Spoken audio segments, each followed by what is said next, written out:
Welcome back to my Colorado mountain garden. A friend of mine, Jean Keen, from my Facebook page, was asking if I thought that electric composters are a good buy. And there is pros and cons to it. They don't make large batches, but it also keeps a lot of compost out of the landfills, things like that. I do typically only use my food cycler during the winter when I don't feel like going up to my compost pile and throwing things in there. During the summer, when I'm up pruning my garden and things like that, and I just want to be outside, I don't use it as much. But it is quite an awesome little machine. It's about the size of a bread maker. This is kind of what the top looks like. And it has the drying cycle, grinding, then cooling, and also change filter. That change filter light will go on.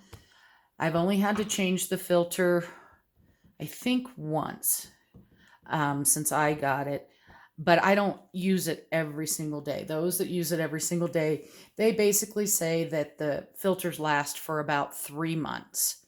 But, if there's only two of us, so we don't go through as much. It's very easy to use. The top twists off, and you can throw your scraps directly into the bucket and store your scraps in there. The pan lifts out. I'm going to take it all the way out because I'm doing the video. But I don't have any fancy composting thing. I use a Chinese soup container for the stuff that I'm going to compost.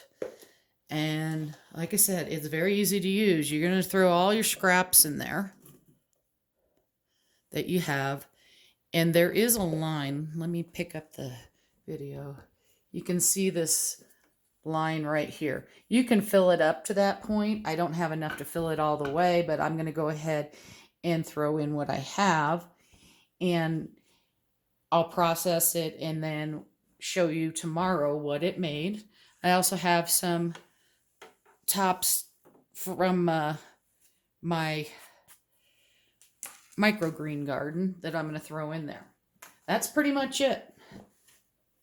And oops, then you put the top on and put it in its locking position. Things that you can put in here are vegetable scraps. You don't want to put anything like a big pit from a avocado. Bigger hard seeds, they don't recommend you can put in here. They do say you can put bones in here. The only bones I've ever put in here are some fish bones and also some shrimp shells, shrimp tails, things like that. I have not processed any meat through mine. To me, if I have a little piece of meat left, usually it goes to the dogs. So, but it does say you can do meat. You want to make sure you don't have any oils on your food. So if your food has oils in it, that you've added to it, don't put it in here. So if you have extra salad left over with salad dressing on it, they do say you can put some of that in, but I just don't want that in my compost, so I don't recommend it. They show that you can put this directly in your beds, and if I was going to put it directly in my beds, I would probably empty this, in the fall or early spring before my beds get all the way going.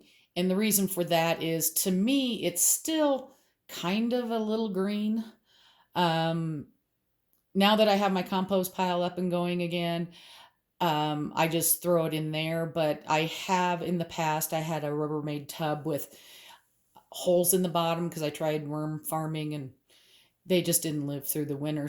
But I still had that container that had the holes. So when I fill up my bag, my Ziploc bag indoors, then I was dumping it out there. But now that I have the compost pile up and running, I do that. This is the lovely product that you get from the food cycler. Let me bring it a little bit closer. So you can see it breaks it down pretty good.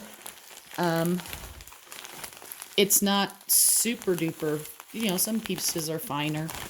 In here, this is mostly vegetable scraps, so it smells like a vegetable soup.